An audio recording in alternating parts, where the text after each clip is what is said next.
Oke, dan bab yang 4 itu mengenai Yesus, sejarah dan ajaran Yesus tadi sudah saya sampaikan. Ajaran-ajaran aslinya seperti apa, kemudian detail-detailnya, sejarahnya dari waktu, kadang-kadang dari jam sampai jam ke jamnya, keluarganya, masa kecil dan masa mudanya, pergumulannya, sekolahnya, kematian ayahnya, pekerjaannya menafkahi keluarga, perjalanan keliling Laut Tengah dan Mesopotamia bersama 2 pedagang dari India, perjalanan-perjalanan yang lain, tantangan-tantangan dihadapi, dan baptisan hingga memulai pelayanan di depan umum.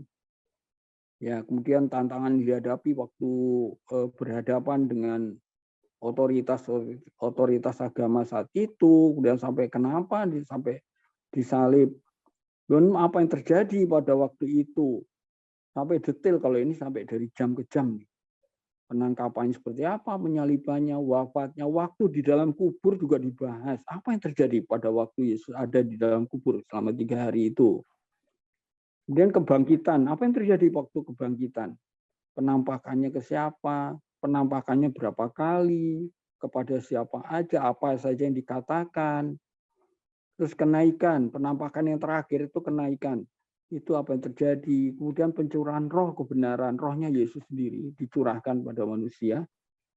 Itu disampaikan juga apa yang terjadi, dan seterusnya sampai ada yang membahas mengenai 195.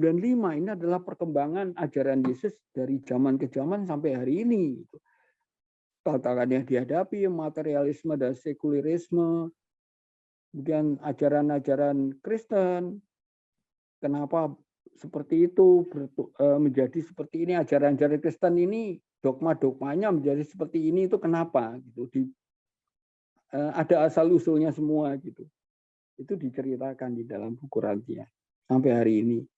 Nah, sampai yang terakhir adalah makalah 196, itu adalah bentuk iman agama atau kepercayaan yang dianut Yesus itu sendiri, aslinya dan sebenarnya seperti apa. Ini pernyataan ulang ajarannya Yesus sendiri selama 3 tahun kepada muridnya dan semua orang di sekitarnya, itu kayak gimana aslinya dia. Itu 196 sebagai penutup. Ini adalah iman agama atau kepercayaan dianut oleh Yesus itu. Jadi diawali dari Bapa Semesta, diakhiri dengan paper yang terakhir. Ini adalah suatu ajaran aslinya Yesus. Itu mungkin saya sampaikan.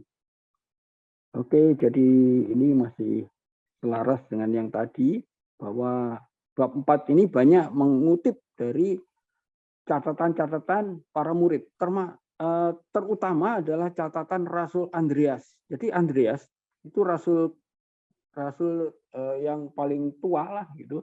Itu yang diserahi oleh Yesus untuk memimpin. Dan Andreas sih banyak mencatat. Sayangnya catatannya hilang.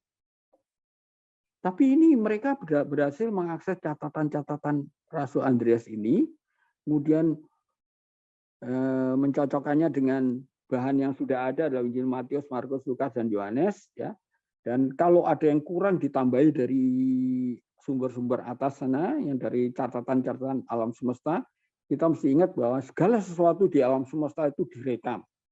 Direkam, dicatat, direkam, semuanya direkam, disimpan. Jadi tidak ada yang hilang.